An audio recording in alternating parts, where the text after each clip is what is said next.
Good day everyone! By the way, I am Amadou Halawig and today I will be the one who discuss about the next objective test, and that will be the multiple choice items. A multiple choice test usually has a dozens of questions or an items. So for each questions, the test maker is supposed to select the best choice among a set of 4 or 5 options. And then they are sometimes called the selected response test. So a multiple choice questions test or the MCQ test can be used for formative assessment and to simulate students' active and self-managed learning. They improve students' learning performance and their perceptions of the quality of their learning experience. So a multiple choice questions is composed of 2 parts. First, we have a stem that identifies the questions or the problem. Second, we have a set of alternatives or possible answers that contain a K that is the best answers to the questions and a number of distractors that plausible but incorrect answers to the questions. So, here is the examples. Next, we have the following guidelines and suggestions for designing MCQs are organized into 3 sections. First, we have the general strategies. Second, we have the designing stems. Third, we have the designing alternatives. We have there first the general strategies. Write questions throughout the term. So multiple choice questions exams are challenging and time-consuming to create. Do you agree? Yes. You will find it easier if you write a few questions each week or perhaps after lecture when the course material is still fresh in your mind. So say for example, let's just say you're a college instructor teaching a psychology course and you've just covered a lecture on cognitive psychology. And then after the lecture, you decide to follow the advice of writing questions throughout the term. And then you create a few multiple choice questions that related to the material you just covered. Next, we have instruct students to select the best answer rather than the correct answer. So by doing this, you acknowledge the fact that the distractors may have an element of truth to them and discourage arguments from students who may argue that their answer is correct as well. So say for example, let's say you're a teacher and you're instructing your students in a history class. And you want to emphasize the importance of selecting the best answer rather than the correct answer. So the example here, the topic would be the causes of World War I. So you present your students with a multiple choice questions like this. So the topic would be the causes of World War I. You present your students with a multiple choice questions like this. And the question is, what was the primary cause of World War I?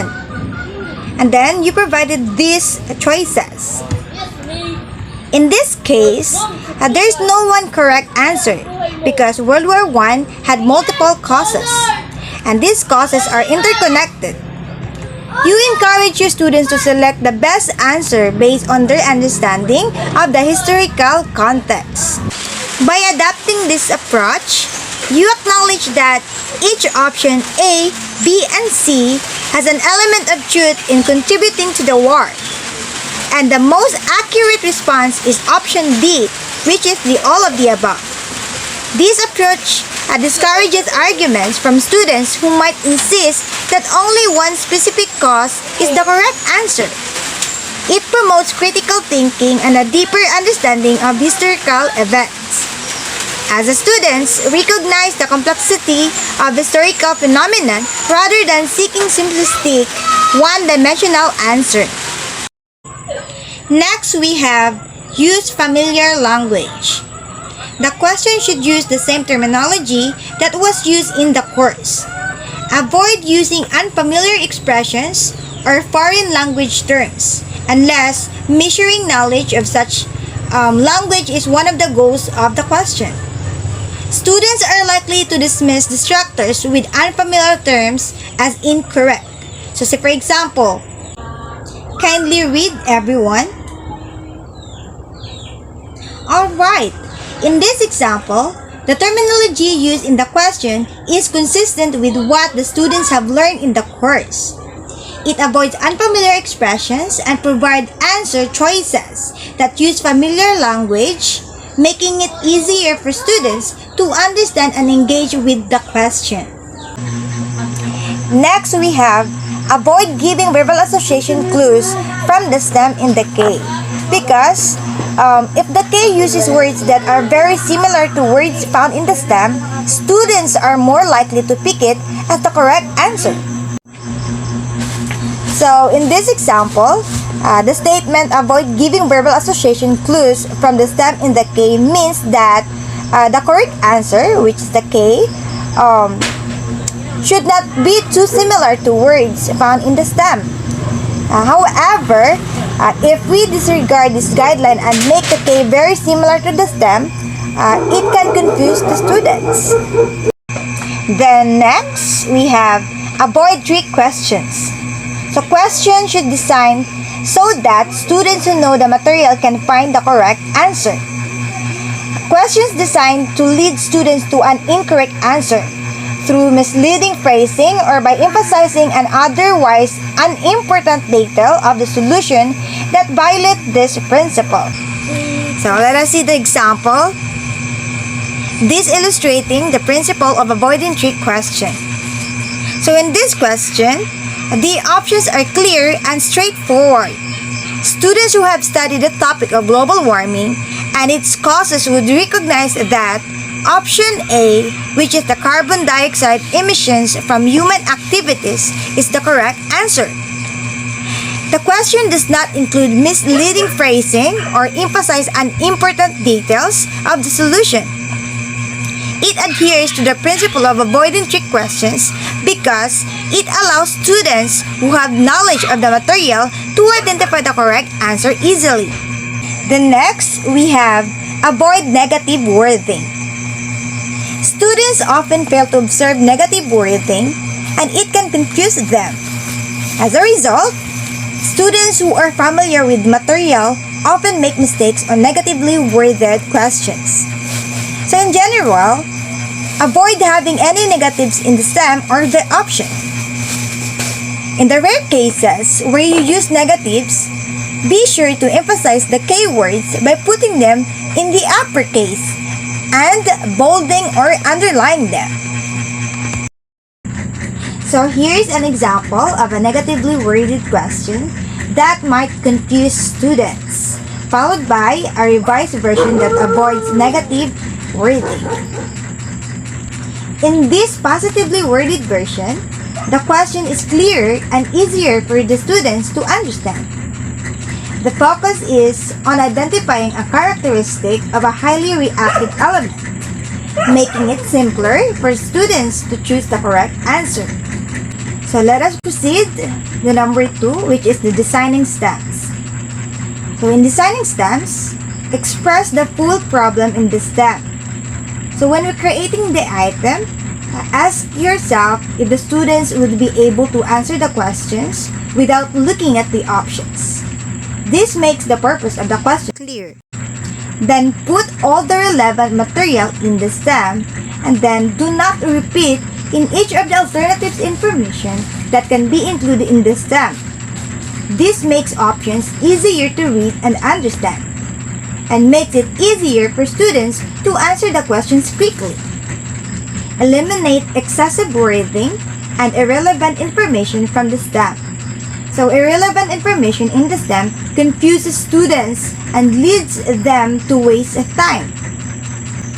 Next, we have the 3, which is the designing alternatives. So limit the number of alternatives.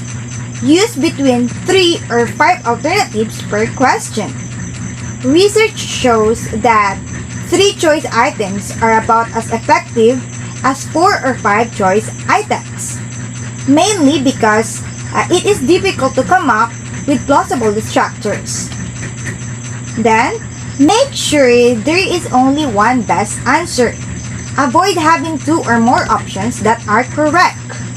But where one is more correct than the others, the distractors should be incorrect answers to the questions posed in the STEM. Then, make the distractors appealing and plausible. If the distractors are far-fetched, students will too easily locate the correct answer, even if they have little knowledge. So when testing for recognition of key terms and ideas, keep the distractors similar in length and type of language as the correct solution. When testing conceptual understanding, distractors should represent common mistakes made by students. Then, make the choice grammatically consistent with the STEM. Read the STEM and each of the choices aloud to make sure that they are grammatically correct. Next, place the choices in some meaningful order. When possible, place the choices in numerical, chronological, or conceptual order. A better structured question is easier to read and respond to. Then, avoid using all of the above. If all of the above is an option and students know two of the options are correct, the answer must all of the above. If they know one is incorrect, the answer must not be all of the above. Then a student may also read the first option, determine that it is correct, and be misled into choosing it without reading all of the options. Then we have randomly distribute the correct response. The exam should have roughly the same number of correct answers that are A's, B's, C's, and D's, assuming there are 4 choices per question. Next, we have avoid using none of the above. The option none of the above does not test whether the student knows the correct answer, but only that he/she knows the distractors aren't correct. Next, we have refrain from using words such as always, never, all, or none. So most students know that few things are universally true or false. So distractors with these words in them can often be easily dismissed. Then we have avoid overlapping choices. Make the alternatives mutually exclusive. Then it should never be the case that if the distractors is true, another distractors must be true as well. Then lastly, avoid questions of the form, which of the following statements is correct? There is no clear question being asked, and the choices are often heterogeneous.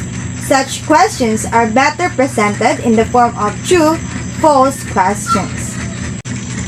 And the last slides will be the advantages and the disadvantages of multiple choice questions. So, advantages are it allows for assessments of a wide range of learning objectives. Objectives, nature limits scoring bias. Students can quickly respond to many items, permitting wide sampling and coverage of content. Difficulty can be manipulated by adjusting similarity of the distractors. Efficient to administer and score. Incorrect response patterns can be analyzed.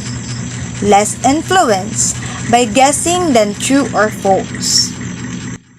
Then we have the disadvantages. So the disadvantages are limited feedback to correct errors in students' understanding. Tend to focus on low-level learning objectives. Next, we have results may be biased by reading ability or test wiseness. Develop of good items is time-consuming. Then last, measuring ability to organize and express ideas is not possible. I guess that's the end of my discussion. Thank you.